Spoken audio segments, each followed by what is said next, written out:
Hello and welcome to All Therapists Are Jerks. This is Ulland. And this is Jo. In this episode today, we're going to be taking a look at Wise Mind as we continue to talk about features of mindfulness that we've had a couple podcasts about already. And just a reminder that mindfulness is the core skill of DBT. And that's why we're spending so much time focusing on the mindfulness skills. So in previous podcasts, we have talked about the what and how skills. And today we're going to talk about Wise Mind. So to understand the concept of Wise Mind, we want to talk about states of mind first. There's the reasonable mind and emotion mind, and Wise Mind is sort of the combination of the both.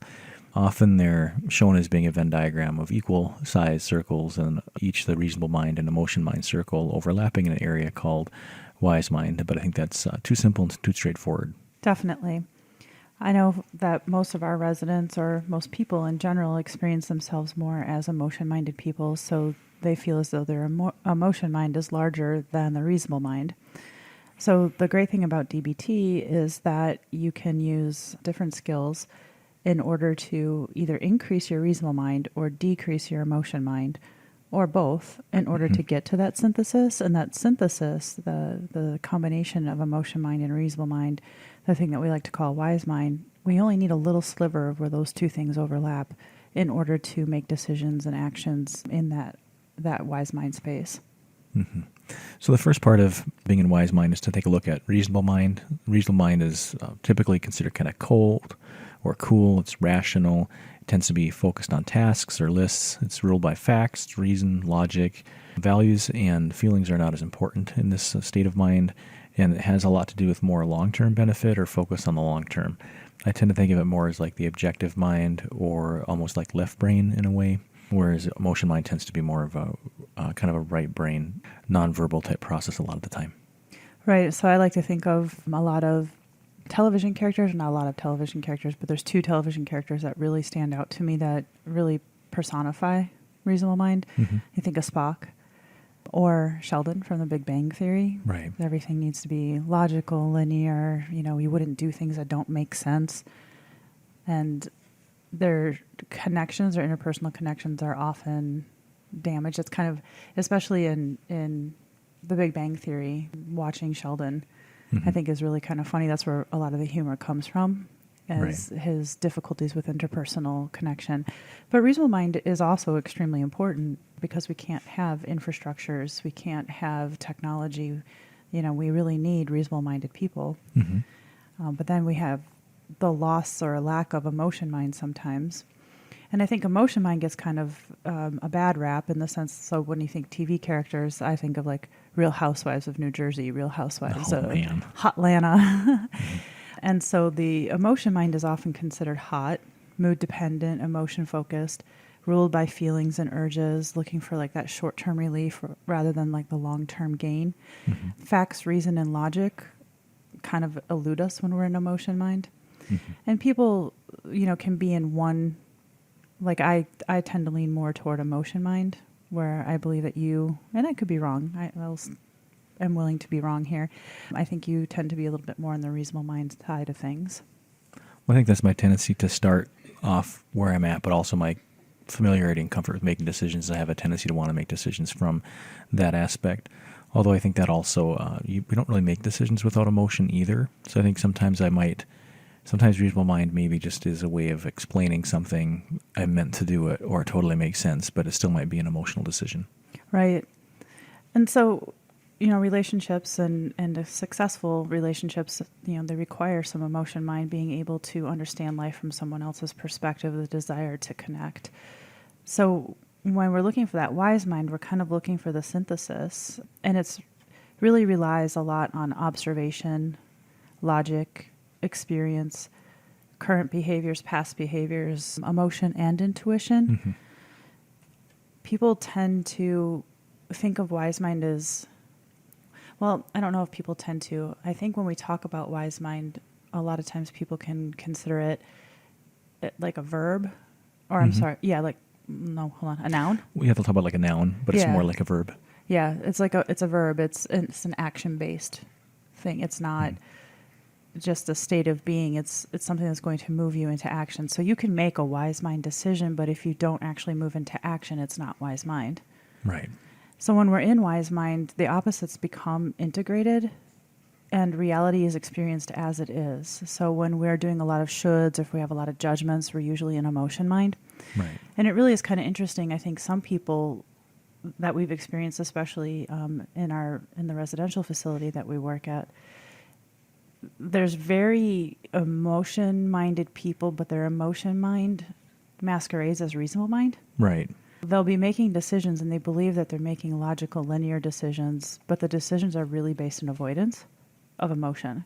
So therefore, it's still emotion mind. So reasonable mind can actually masquerade, or I'm sorry, emotion mind can actually masquerade as reasonable mind sometimes. Well, I think for me that was very difficult growing up because I had the tendency towards logic and precision. And so conversation with people about all kinds of things that seem to be fine. And it seems to be fair, and kind of on the level, and it's all right. And there were times where I didn't realize I was having a conversation with someone who's actually in emotion mind and was masquerading as reasonable mind. Because what happens is you end up having these conversations about things that are more people's values and people's feelings about things, but I think it's a logical conversation, and I'm good with logic. And then people start getting their feelings hurt because they're not really in logic mind with me. It's more of a personal perspective or subjective thing that we're talking about. Exactly. So in wise mind, also knowledge, experience, and common sense are applied to the situation at hand. Right, and one is trying to find the synthesis or like the middle path. It's the center, it's kind of the true self. Wise mind is often a values-based decision and it requires action. And a lot of times if people aren't in tune to what their values are, it can be really difficult to make a wise mind decision. Mm-hmm. And wise mind is a mindfulness practice of accessing kind of our inner wisdom. Some people might call it like following your gut or your intuition. And it really seems to stem from like your core. The inner wisdom includes the ability to identify and use skillful means to attain the values that we're looking for, rather than, using that emotion mind decision to get that short-term relief. So wise mind, oftentimes we will say like wise mind sucks. Oh yeah, it does. It sucks because it's hard to suffer a little bit longer to get to that long-term goal. So using skills is a wise mind decision rather than, avoiding. Mm-hmm. I think it can be really difficult to make wise mind decisions. Right. Kind of talking about a little bit of how to access wise mind. So everyone has wise mind and can find wise mind. Which I think is really hard. Most residents that we start working with, they don't believe that they have a wise mind.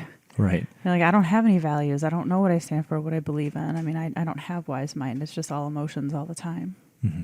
And people experience wise mind kind of in their body. And I alluded to that before with the, that gut feeling, that coming from the core. Right. It's feeling very centered. And I know there's a lot of anxiety and suffering sometimes that comes when we're making wise mind decisions. Mm-hmm. But then usually a sense of calm will come after we've made the decision. I think what also is difficult maybe for individuals who have emotional reactivity is that they're often in interactions with other people. What happens is they have an emotional response and the other person is in reasonable mind. And so then what they think is that reasonable mind is actually wise mind, like it invalidates their emotional mind. So when they often think about a reasonable mind, it's also they're mistaking it for wise mind, but then also feeling invalidated by it at the same time. Yeah, that's very true. And I think the other thing about wise mind that's kind of confusing for a lot of people is that it isn't always certain.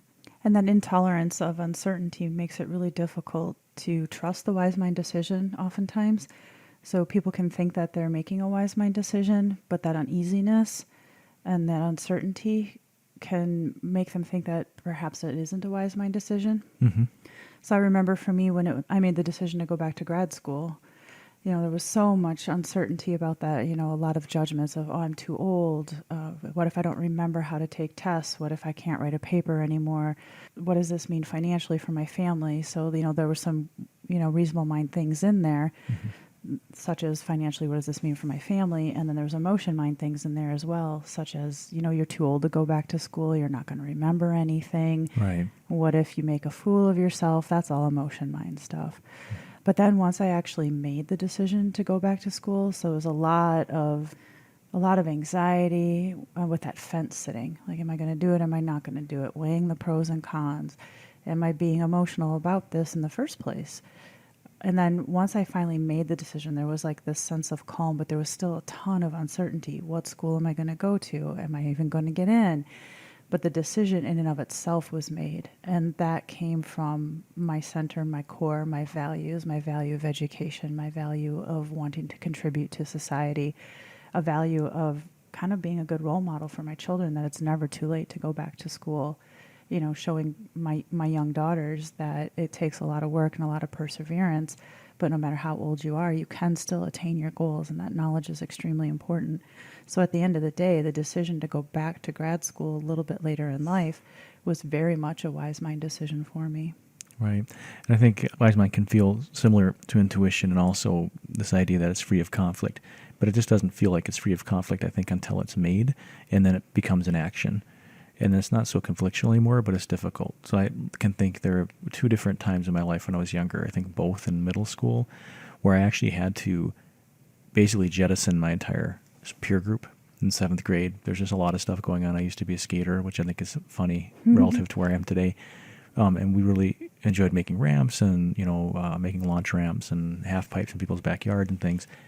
And some of the kids are kind of being mean to me, like chipping away at the grip tape on my boards and like being destructive of my boards, and not apologizing for things like that. So I don't know, there's even like bullying kind of lightly within our social group. Also, what was difficult too is they had like vandalized actually my brother's quarter pipe at the time, because he rode a BMX bike. So actually they got his ramp, not mine, kind of thing. And it was kind of weighing on me a lot to be part of that group, but not really be accepted by everybody in the group. And then it got to a point where they started stealing wood from churches. And I think like it wasn't okay to steal wood, but then it just seemed like so much more over the top. Like, really, you're going to steal from a church? Like, how like brazen is that? That's just kind of crazy. And it was soon after that I realized this group really wasn't going anywhere for me. And I kind of just told my mom one day, like, I'm kind of done with the peer group, and I wasn't really angry about it anymore. Like, I wasn't angry. I just kind of recognized in a settled way that like, I can't continue. It's not right for me. And I recognized, so I made a decision. I was moving on without them, and yet had no other friends. In your middle school, which is highly social. So it was like signing yourself up for another year of like potentially being kind of, being an introvert. I guess it wasn't so bad for me, but more being kind of a loner, not really fitting in anywhere, and trying to be okay with that. I recognize now I probably had a lot of sadness or loneliness when that was happening, but at the time, it just seemed like that's something I had to do. And I remember I didn't feel conflicted about it once I decided, like, I'm kind of done with these guys. They're not going anywhere. It's not good for me. Right. I think that that's a really important piece of things, because I think that people, especially when you're ending relationships, I think people have a really hard time making the decision to end a relationship because of all the what ifs. Right. So they need to be able to decrease the fear and anxiety of, when this relationship ends, I may potentially be alone. And then also not ending a relationship out of emotion mind either. I think that's another part. Sometimes, if we're really very much in emotion mind, we can terminate relationships that are actually beneficial for us. But because of the intense emotion in a moment, you might end the relationship prematurely without accessing the reasonable mind of things. So I think that practicing accessing your wise mind is extremely important. The more often you're able to access the wise mind, the easier it becomes. But also, when we're working with residents, we talk about, if you can get your behaviors to line up with your values, you feel increased self-confidence. Right. I believe that is basically us saying, make a decision from a wise mind place. What's in your long-term best interest? And that can become extremely complicated when you have conflicting values. So I might have the value of autonomy, and I also might have the value of connection. And at times those two things can be conflictual. So what is a wise mind decision for us one day may not actually be a wise mind decision for us on a different day, giving our level of emotional intensity, connection, and whatnot. Right. I think it's something that has to be made in the moment. And I think also, like, wise mind, once you make the decision, sometimes you got to come back to make the decision again and to remind yourself that has been the decision. That many peers in that group that just I couldn't spend much time around, so you'd be reminded every time, like you're in the hallway or people ask you to go skating after school, and you just kind of like have to stick to that decision that you made, because that was, for me, I think a wise mind decision had to be made and couldn't be gone back on. Right. And you can't really access wise mind if you haven't really mastered your what and how skills. Right. So I think that knowing the what and how skills, being more aware of yourself, being more aware of your relationships, being able to be a little bit more objective helps you access that reasonable mind, especially if you tend to be someone who functions more in emotion mind. And emotion mind, I know sometimes it gets a bad rap when you think of like all the other shows that I talked about earlier, the Real Housewives of Atlanta and Real Housewives of, Orange County and Right. all those fun shows. New Jersey, that's my favorite one. Table flipping's in that one. There's something particularly intense about New Jersey. I don't know what it is. I know, right? By experience and by television. Yes. So I forgot where I was going with that. Oh, so the emotion mind aspect of things. I think that it also, so that gives it a bad rap, but on the same token, you need emotion mind for creativity. You need emotion mind for connection. So striking that balance and being able to access or reduce emotion mind and access reasonable mind to find that synthesis really can lead to reduced suffering in the long term. Yes. So this has been an episode of All Therapists Are Jerks with Ulland And Jo. Thank you for listening.